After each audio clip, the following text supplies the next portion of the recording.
Hey everybody, how's it going? It's January the 1st, 2017. Just going to sit here and do a little retrospective on the last year because it was an awful lot of fun.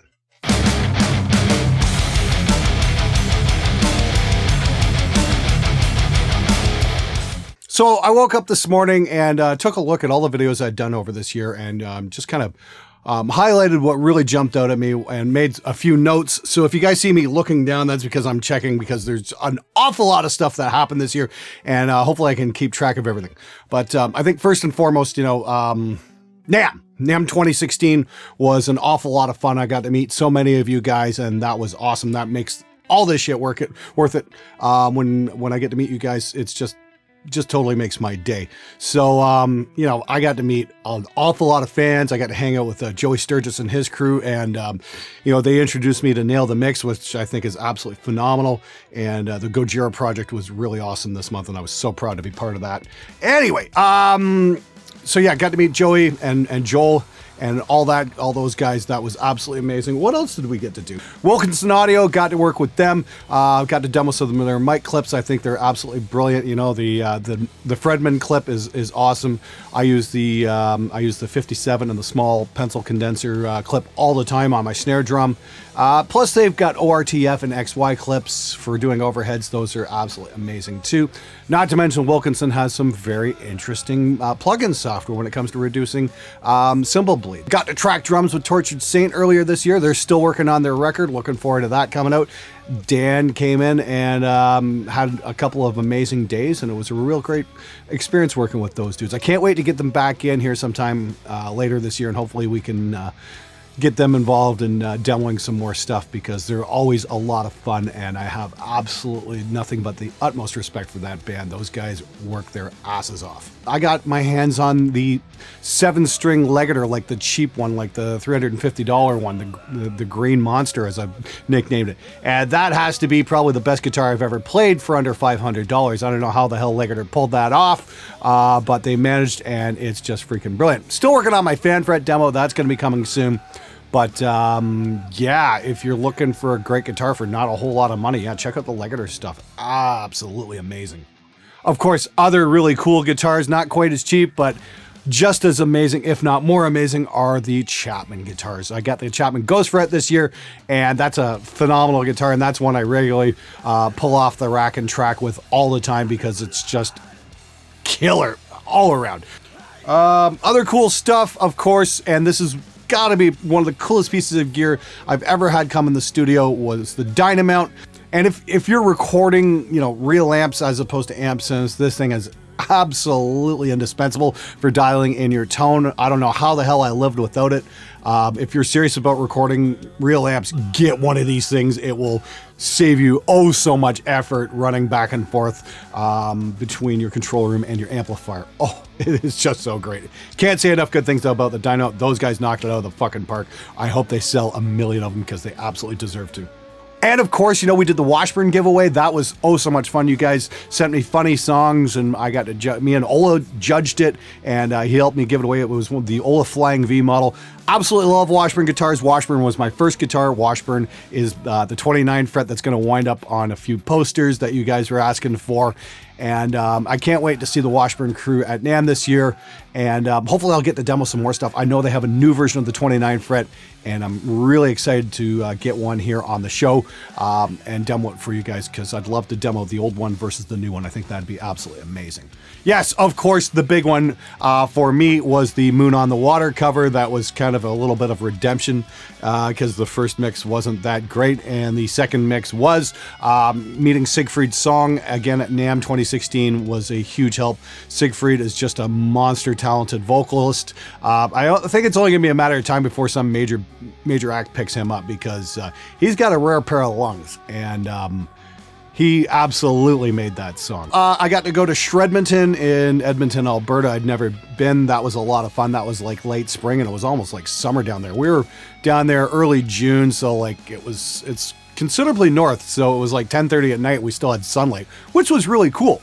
Edmonton's far enough out of anything else. What was really amazing was the last night we were there, you could actually see the northern lights from downtown. One of the more interesting things that happened, I think the first night I was there, bang, bang, bang on my door at 5 in the morning. It's Goatwhore. Glenn, come have a beer with us, man. Yeah, thanks, fuckers.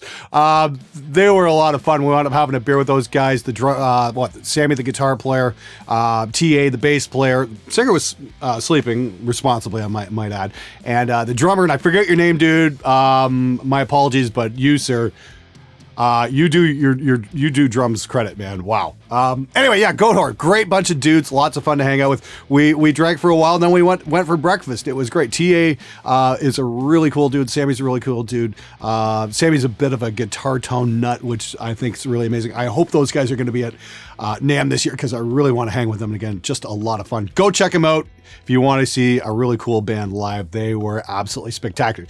When I was at Edmonton, I got to meet John Asher from Asher Media, and he invited me to help judge the Canadian Vaughan Battle of the Bands. That was where we picked Canada's best artists to go to the Vaughan Battle of the Bands in Germany. And Profaner won it this year, and they were absolutely spectacular. Got to meet a lot of cool people there at the Opera House that night. That was definitely worth the trip up. So kudos to John Asher. Thank you so much for including me in that. It was a real honor to be part of that. And Profaner, great job, guys. Asher is a publicist out of Montreal. I got to visit him in August when I went up there to do my thing with Charbonneau Guitars. And John's a lot of fun, great dude to hang out with, and hopefully we're going to get to do something together later on this year. We were kind of maybe discussing the possibility of me doing a spoken word tour in Europe sometime this year.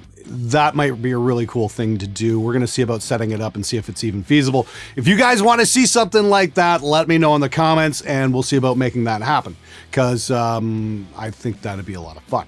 Of course, after that, we got to fly down to Nashville for Summer NAMM, where I got to meet an awful lot of cool people. We got to hang out at the House of David, which was the recording studio built by Elvis's keyboard player. And there's a lot of history in that room. You know, we got to check out, the drum set that Lionel Richie did Hello with, and Liberace's piano was in there. Just a really cool vibe in that place.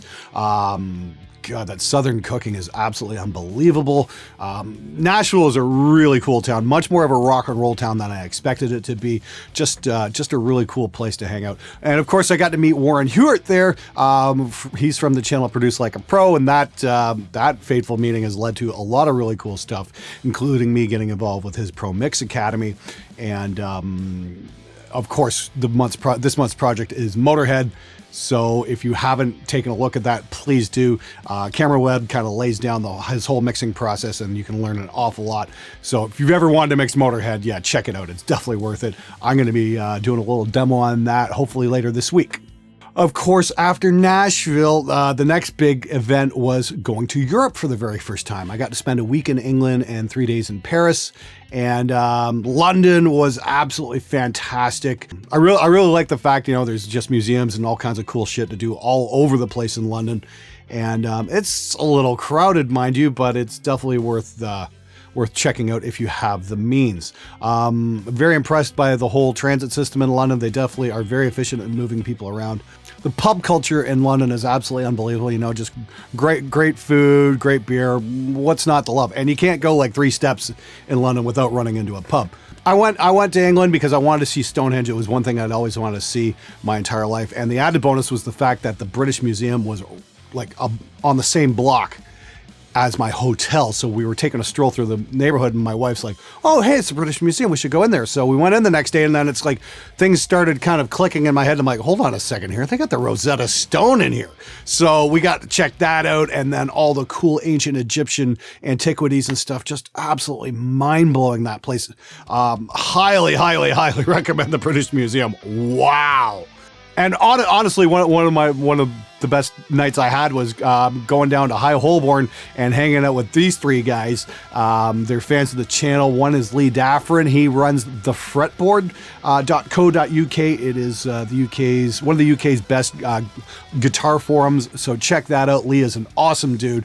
Lots of fun to hang out with. And of course, the ever-talented Mirko Fata, who's just an amazing guitar player. He's going to be at NAMM. So if you see him, say, hey, Mirko, how's it going, dude? I think he's going to be demoing for Chicken Picks as well. So that's going to be great. And the kid, I can't remember your freaking name. Leave a comment below. I'll be sure to give you a shout out in the next episode. I feel like such an asshole, but my apologies. It's been a busy year.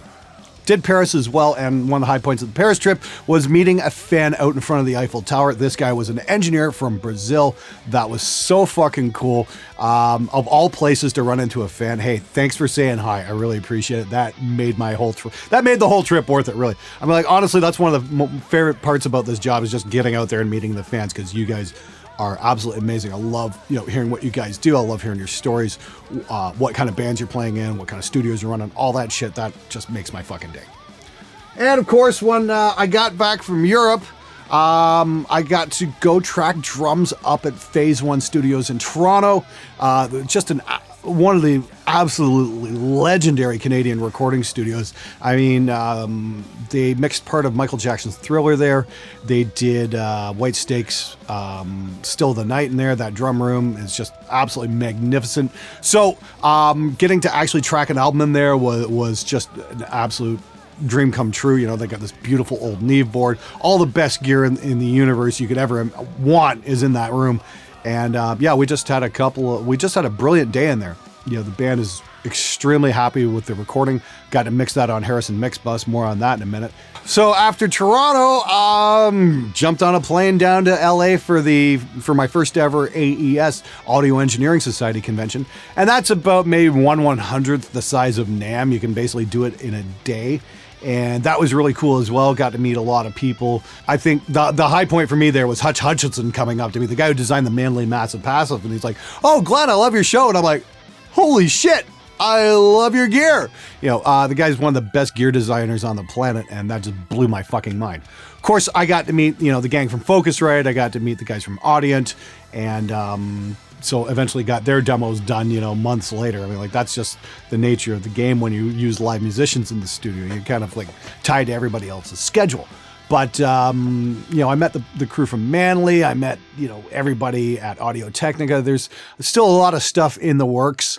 But yeah, AES was amazing. And I know they're going to be doing it in New York next year. So I'm looking forward to going to that one too, because I've never been to New York City. And I figure, hey, that's a great excuse. Let's go do that. So everybody who said hi at AES, hey, thanks so much. Of course, I got to hang out with Warren again because he doesn't live too far away. And we wound up doing a viewer's comments at his studio, Spitfire Studio. And wound up going for lunch and all that. Warren's an absolute joy to hang out with. He's just a real class act. And we've got some more stuff coming up later this month. Stay tuned for that. Of course, the big takeaway for me anyway from AES was meeting the crew at Roswell Audio. They sent me a pair of their mics and I was just completely blown away by these things. The price performance ratio is absolutely unbeatable. I don't think I've ever found better mics for that kind of price. And what is it, like $299 a mic and then $700 for a matched pair. And for all you guys wondering, well, why does it cost more for a matched pair? Well, you have to match the mics and that's a lot of work involved with that. So that's what you're paying the extra $100 for, but they're going to image great. And yes, they do. I've thrown them up on overheads and they've stayed there ever since because they're just absolutely freaking amazing. If you are on a budget and you want to get some great overhead mics, check out the Roswell stuff. You're not going to find better for that price point. Absolutely thrilled to be working with those guys. I wish I had 7 more of those mics. And of course, one of the other big ones was getting to check out Harrison Mixbus. I hope to have my review up for that later this week. It's modeled after the original 32C mixing console, which they did like Michael Jackson's Thriller and Queen the Game, and a whole bunch of classic rock albums. And I did the shootout there, the Mix Wars shootout, and there's definitely a different kind of sound for that DAW. It's definitely a colored DAW, but I love the way it works, and you can mix pretty quick with it. I gotta say though, probably the most fun I had doing a video this year was doing the Spider 5 review with TJ. That was insane. What you guys didn't see was my wife yelling at me, off camera, you better clean up that driveway. If I get a flat tire, you're dead. But we had a lot of fun. It was freezing cold out that day when we did that, but still, we laughed our asses off. I have not had more fun doing a YouTube review than that one, that's for sure. Time will tell if more gear meets the hammer of truth or not. And lastly, one of the really cool things I got to do is check out Joey Sturgis's Tominator, which is a cymbal bleed killer for like close mics on your snare and your toms and whatnot. Definitely a really cool plugin worth checking out. And yeah, like I said, once again, I had an amazing time hanging out with Joey. I saw him at AES as well, and I saw him at Gearfest, and just a really super cool dude. And I'm really, really thrilled to be working with those guys on a number of their projects.